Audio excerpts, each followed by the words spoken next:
Specially तेव्हा जेव्हा आपल्याला स्वतःलाच बरं नसतं.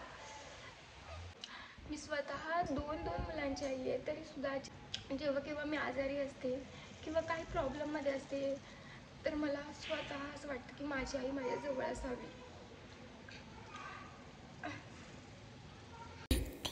तर मी सकाळी उठले, सगळ्यात आधी दूध तापवलं, चहा बनवला आणि लाडू झोपला होता. सो लाडूसाठी मी इथे रवा बनवून ठेवला आहे की तो उठला की मी लगेच त्याला चारेल.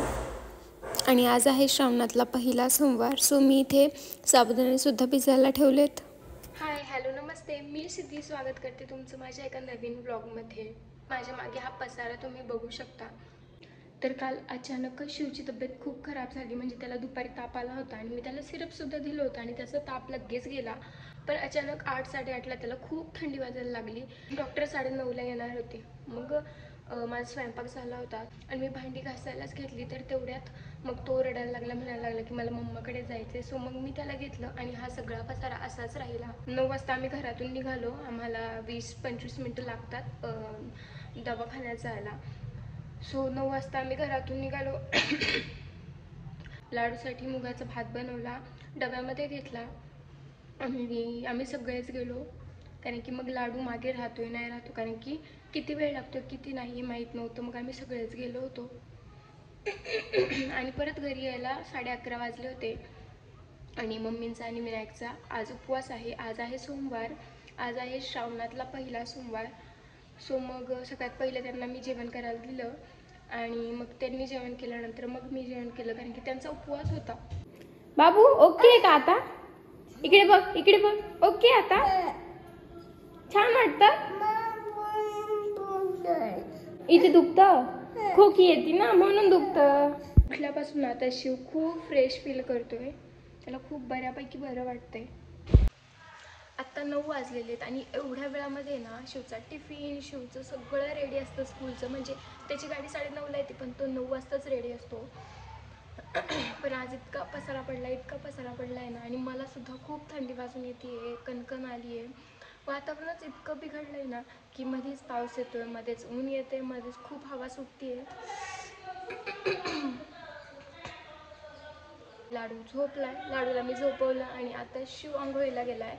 तर मी त्याला म्हणत होते की आज आंघोळ करू नकोस, पण तो ऐकायलाच तयार नाही. त्याला आंघोळ करायला खूप आवडते.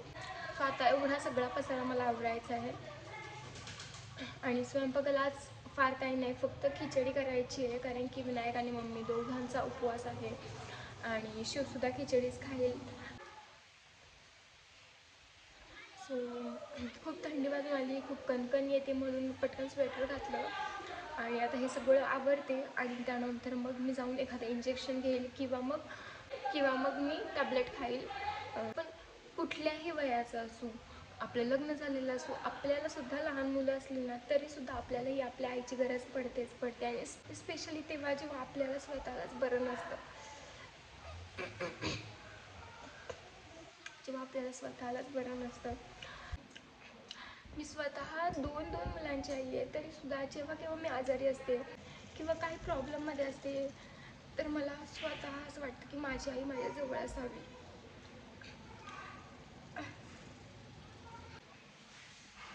तर लाडू उठायच्या आत मी हे सगळं पटकन आवरून घेते आणि मग मी तुमच्यासोबत माझं बाकीचं रुटीन जे ते शेअर करते.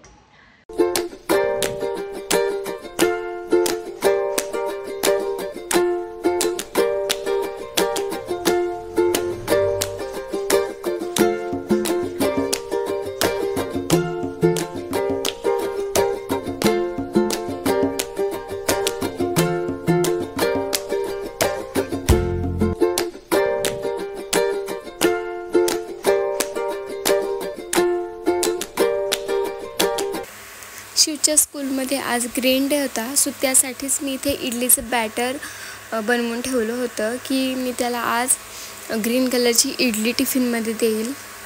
पण मग तो अचानक आजारी पडला आणि त्यामुळे मग आज तो स्कूलला गेलाच नाही. सो मी इथे डोसा बनवला होता त्यासाठी, पण त्याने तो काही खाल्लाच नाही, कारण की त्याला काही खायची इच्छाच होत नव्हती. आणि त्यानंतर लगेचच मग मी खिचडी बनवून घेतली.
झोप तर काही येत नाही आहे, फक्त पडले होते. लाडू झोपलाय, शिव झोपलाय आणि विनायकने मला लस्सी करून दिली, ती प्यायले मी.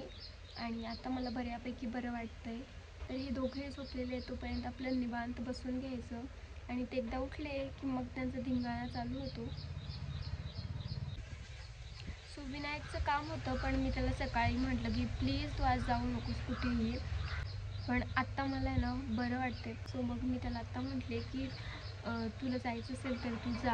आत्ता 3 वाजले. सो आता मी त्याला म्हटलं तुला जायचं असेल तर जा, तुझं काम करून ये. अय हिरो,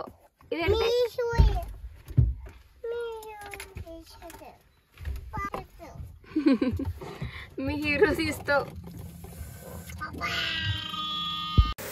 सोमवारपासून माझी तब्येत खराब झाली आणि त्याच दिवशी रात्रीपासून लाडूला ताप यायला सुरुवात झाला.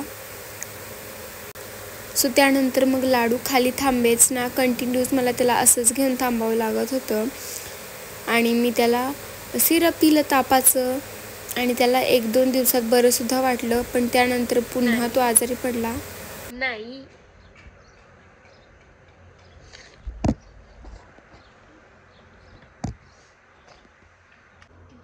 तर सोमवार नंतर डायरेक्ट मी ब्लॉग कंटिन्यू केलाय. आज वार आहे शुक्रवार आणि आज मी लाडूला घेऊन आली आहे डॉक्टरांकडे. तर सोमवारचा ब्लॉग शूट केल्यानंतर सोमवारी संध्याकाळनंतर ना मला अजिबातच बरं वाटत नव्हतं. सो मग मी त्यानंतर ब्लॉग कंटिन्यू केलाच नाही. दुसऱ्या दिवशी मंगळवारपासून लाडूला ताप यायला सुरुवात झाली. सो मंगळवार, बुधवार आणि काल लाडूला बरं वाटलं आणि आज शुक्रवार रात्रीपासून पुन्हा त्याला खूप ताप येतोय. सो 2-3 दिवस झाले लाडूला कंटिन्यू ताप येतोय. सो आज मी तुला डॉक्टरांकडे घेऊन आली आहे. त्याला औषधं वगैरे चालू होती आणि त्याला काल फरकसुद्धा पडला, पण रात्रीपासून पुन्हा त्याला ताप येतोय खूप. सो मी त्याला डॉक्टरांकडे घेऊन आले. आणि ना सगळेच जण आजारी पडतात. आम्ही घरातले सगळेच आजारी आहोत. म्हणजे माझ्या आवाजावरनं तुम्हाला कळतच असेल की मला अजूनही बरं वाटत नाही आहे. सगळ्यात पहिलं शिवचं झालं, मग मी, माझं झालं, मग लाडू. असंच आम्ही सगळेच आजारी पडलोय. आणि मम्मी लगेचच इथे स्वयंपाकाला लागली आणि सोबतच इथे वाटाण्याची भाजी बनवली होती, वरण आणि भात. सो एवढं सगळं बनवलं होतं. सो लाडू अजिबातच खाली थांबत नाही, त्याला कंटिन्यू असंच पाहिजे. आज 3-4 दिवस झाले कंटिन्यू.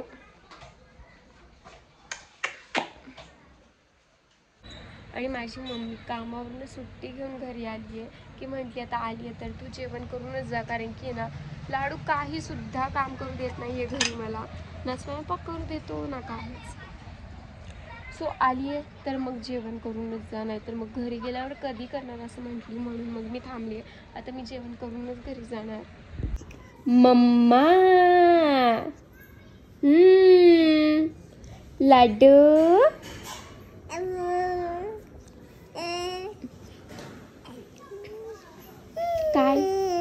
काय असं असं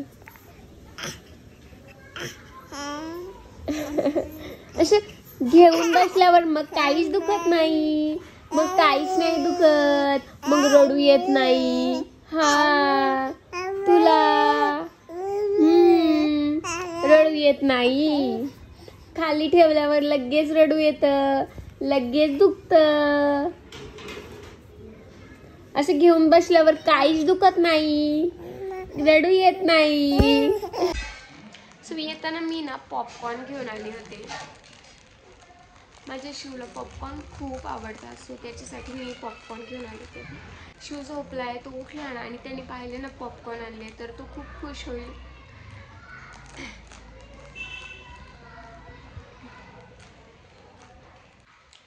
आणि लाडूलाही एवढी सारी औषधं दिलेली आहेत. तू काय खातो बघू मला. कोणी आणलं? कोणी? कोणाला आणलं? मम्मी आणलं. चलवा चलवा.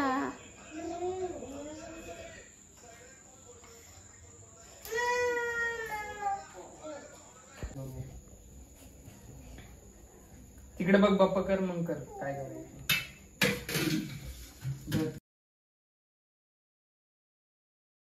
बाय लाडू बाय कर मामाला. बाय कर बाय. सर इकडं इथं बस. हा हा.